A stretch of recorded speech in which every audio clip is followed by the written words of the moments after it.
Good morning, students. First of all, I am welcoming you all in class 9th science. And students, today we are starting our chemistry portion and chapter 1, that is matter in our surroundings. So students, first of all, I want to give you introduction of chemistry. What is chemistry? So chemistry deals with the composition, structure and properties of matter.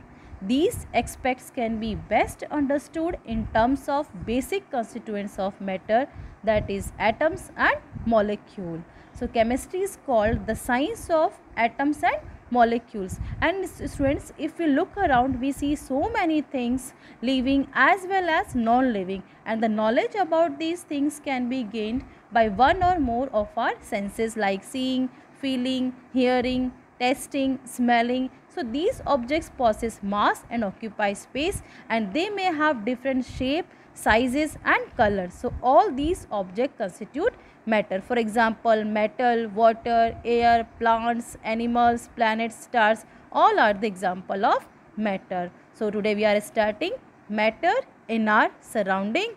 We can say matter has countless forms, and matter can be classified into different categories depending upon its physical and chemical nature also. So we should understood the basic physical and chemical properties of matter also in this chapter, students. So this is all about the introduction of this chapter, that is matter in our surrounding. So we can say that what is matter? Matter is anything that occupies space and have some mass and can be felt by one or more of our senses. For example, water, air we breathe, food we eat, plants, soil, animals, all are the example of matter. So according to the definition of matter, we can say that matter is anything which occupies space and has mass and can be felt by one or more of our senses. Now we will study the classification of matter, that is depend upon the physical property and chemical property. And what about physical properties? The properties of a substance which can be determined without changing its composition are called physical property. That means we can say external feature of substance that includes color, taste, state, that is solid, liquid and gas, hardness, melting point, boiling point, etc. Okay. And what about chemical properties?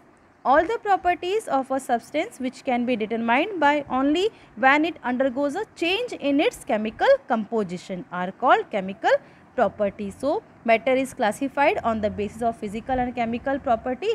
So we can say that early Indian philosopher classified in form of 5 basic elements as air, earth, fire, sky and water are called Panchatattva. On the basis of physical state of matter is classified as solid, liquid and gases, that we will study in this chapter only. And on the basis of chemical composition, matter is classified as a pure substance and mixtures, and pure substances may be elements or compounds, that we will study in next chapter. So mixture can be homogeneous mixture or heterogeneous mixture also. So students, in this chapter we will study about the physical nature of matter, and in the next chapter we will study about the chemical nature, or we can say chemical properties of the matter, and it is divided into pure substances, and pure substance divided into mixture, and pure substance may be element or compound. So mixture can be homogeneous mixture or heterogeneous mixtures. Now we will start the physical nature of matter. According to physical nature of matter, we can say that matter is made up of particles, or we can say tiny particles, that are known as molecules. So matter is made up of particles, and the particles of matter are very tiny, that are known as a molecule, and the particles of matter have space between them. Between the particles of matter there are space, and the particles of matter are continuously moving. That means they are not in a stationary position, they are in continuously motion. The particles of matter attract each other, that means they are having lot of attraction force between the particles of matter. So according to physical nature of matter, we can say that matter is made up of tiny particles. Particles of matter have space between them, and the particles of matter are continuously moving, they are not stationary, and the particles of matter attract each other. So first we will study the first property of the matter, that is matter is made up of particles, or we can say small particles. And to understood this property, we will study one activity. So take some water in a beaker and note its level. Now dissolve some salt or sugar in it with the help of a glass rod. The salt dissolve in the water, but the level of water does not change. This is because the particle of water get into the space between the particle of water. So this shows that matter is made up of small particles. So we can say that matter is made up of particles because the level of the solution or water, we can say, remain same. So by this activity we can say that when sugar is added to the water, it get mixed and it take the space that is having between the particles of water. Now we will study the next property. According to next property, we can say the particles of matter are very tiny. So to understood this property, we are performing another activity. For this activity, what we have to do, we have to dissolve 2-3 crystal of potassium permanganate in 100 ml of water in a beaker. Now take 10 ml of this solution and dissolve in 100 ml of water, that means the pure water. Then take again 10 ml of this solution and dissolve in 100 ml of water. Now repeat this process 5 to 6 times. As you can see in the figure also, this shows that a few crystal of potassium permanganate can color a large volume of water because there are millions of tiny particles in each crystal. So students, we can say that from the above activity we conclude that each piece of potassium permanganate is made up of very large number of small particles, and on diluting solution, these particles divide and get uniformly distributed throughout the solution. So we can say that the crystal of KMnO4 can color a large volume of water. It means one crystal of KMnO4 have millions of tiny particles. Clear, students? So we can say that matter is made up of very small particles or tiny particles. Clear? So by this activity we can understood that matter is having small particles, and these particles are known as molecules or atoms. So students, we have performed 2 activities. By these activities we can say that matter is made up of particles and the particles of matter are small. Now next property of matter is the particles of matter have space between them. So to understood this activity, we will perform another activity. So we have to take some water in a beaker and note its level. Now dissolve some salt or sugar in it with the help of a glass rod. The salt dissolve in the water, but the level of water does not change. This is because the particles of salt get into the space between the particle of water because the level of the water is remaining same. So we can say that the particles of matter are having space between them because the salt is completely dissolving and it is completely disappear after stirring. So where it will go? It take the space that is having between the particle of water. So we can say that the particles of matter have a space between them. Okay. So we can say that it is clear that during the intermixing of salt and sugar, there is no increase in the level of water. It confirms that there are empty space between the particles, which helps in intermixing of 2 type of matter, or we can say that helping the intermixing of salt and water. So in this way, an evenly distributed solution of one matter is another matter can be obtained, as we have done in this activity. So we can say that the particles of matter have space between them. That's why by adding salt or by adding sugar in the water, after some time it is completely disappear or completely dissolving in the solution, or we can say water. So water is having, in the particles of water, they are having lot of space that is covered by the particles of salt. So students, we have done three activities, and we have now we have understood three properties also of the matter. Now next property, that particles of matter are continuously moving. That means they are not in a stationary state, they are continuously moving. So we will perform another activity. We have to take some water in a beaker and put a drop of blue or red ink slowly along the side of the beaker. As you can see in the figure also, leave it undisturbed for a few hours. The ink is spread evenly throughout the water due to the movement of particles of water and ink. So the intermixing of two or more different types of matter on their own is called diffusion. Okay, so we are understanding here one phenomenon also, that is known as diffusion. What is diffusion? The intermixing of two or more different types of matter on their own is called diffusion. So students, we can say that the particles of matter are continuously moving. That means they are in continuously motion. That's why they are intermixing with each other. Okay, so let's move to the another property of matter, that is particles of matter attract each other. So we will understand this property according to one activity. So we are performing here another activity. Take an iron nail and piece of a chalk and a rubber band. Try breaking them by hammering, cutting or stretching. It is more easier to break the chalk, less easier to break the rubber band, and difficult to break the iron nail.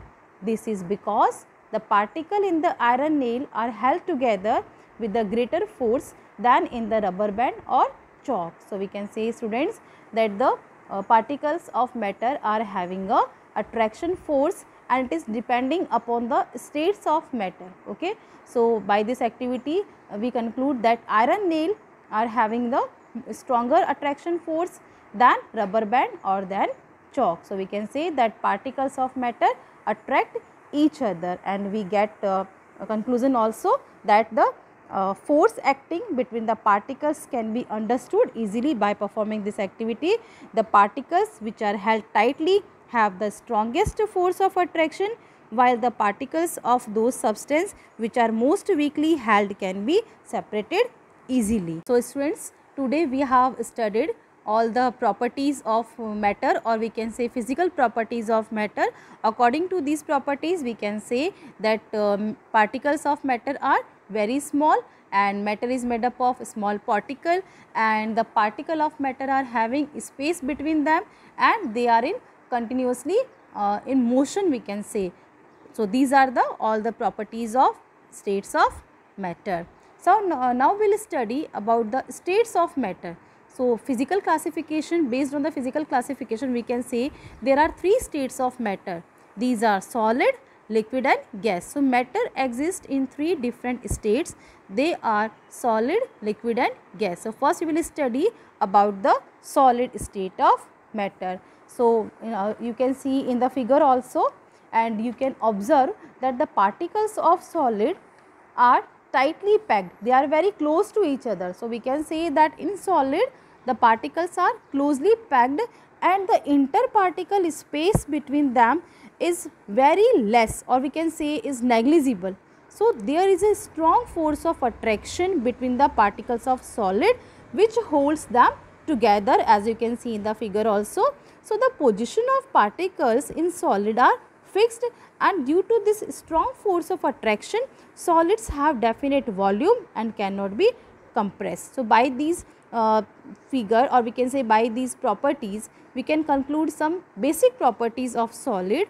What are these? These are: solids have definite shape and fixed volume.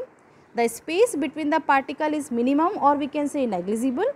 The force of attraction between the particle is maximum. The movement of particle is minimum because they are very closely packed, and intermolecular space is negligible. That's why the movement of particle is minimum, and they are least compressible. Their rate of diffusion is least because they are not having a intermolecular, or we can say interparticle space. So these are the properties of solid. Now the properties of liquid. So students, you have to see the figure also, the figure of liquid. In liquid, the particles are close together, but they are not close as in solid, and the particles are somewhat loosely packed, and the interparticle space between them is higher than the solid, we can see. So, there is a stronger interparticle force of attraction, but not strong as in solid, and this force is quite strong, which can keep the particle together, but not strong enough to keep them in a fixed position. So, due to comparatively less strong interparticle force, the particles of liquid can move from one position to another within the liquid. So, the liquids have the property of flow. As the liquids have tendency to flow, they are also known as fluids also. So, liquids have definite volume, as interparticle force keep the particle together, but liquids do not have fixed shape as the force is not strong. So, what are the properties of liquid? Liquids have no definite shape but have fixed volume. Liquids take the shape of container in which they are poured, and the space between the particle is intermediate, and the force of attraction between the particle is intermediate, and the movement of particle is also intermediate. They are less compressible, and their rate of diffusion is more than solid. So, these are the properties of liquid. So, we can say the form of matter which possess fluidity, have definite volume but not definite shape, and almost incompressible in nature is known as liquids. So, since now we will move to the next state of matter, that is gases. So, you have to see the figure also, and according to figure you can say that the form of matter which possess fluidity, neither definite shape nor definite volume, have the highest compressibility is known as gases. As you can see in the figure, gases, the particles are much farther apart from one another as compared to solids and liquid, and the interparticle space between the particles are very large. So, the interparticle force of attraction are very weakest. Due to the weakest force of attraction, the particles of gases are free to move in any direction, and they can move about in the whole space available to them. So, gases neither have fixed interparticle space nor fixed interparticle force of attraction. That is why gases do not have fixed volume and fixed shape.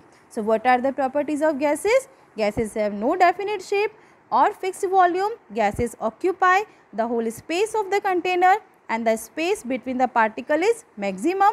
The force of attraction between the particle is minimum, and the movement of particle is maximum. They are most compressible, and their rate of diffusion is more than solids and liquid. So, students, now you have understood all the properties of gases, liquid and solids. So, now you can differentiate the properties of solid, liquid and gases. Okay, now you are able to differentiate all the properties of solid, liquid and gases. And students, this figure can show the differentiation between the three states of matter, and according to this figure you can say that the solid is having a definite shape and volume, as you can see, and liquid indefinite shape but definite volume, and gases indefinite shape as well as volume, and the interparticle force of attraction in solid very strong, in liquid weak, and gases very weak, and density in solids very high, liquid lesser than solid while greater than gas, and gases have very low density. What about interparticle space? In solid very small, and in liquid comparatively large, and in gases very large intermolecular spaces are there, because particles are very loosely packed, and compressibility solid negligible, and liquid very small, and in gases compressibility is very high. Then what about fluidity? Fluidity, solids are very hard, so they are not fluid, and in liquid they are fluid, they are including in fluid because they can flow, and gases they are compressible and highly fluid. And what about motion? In solid very low motion we can say, or they can vibrate only, and liquid comparatively high, and in gases very high. So, this is all about the properties of solid, liquid and gases. So, students, in this session we will study this much only. So, thank you and have a nice day.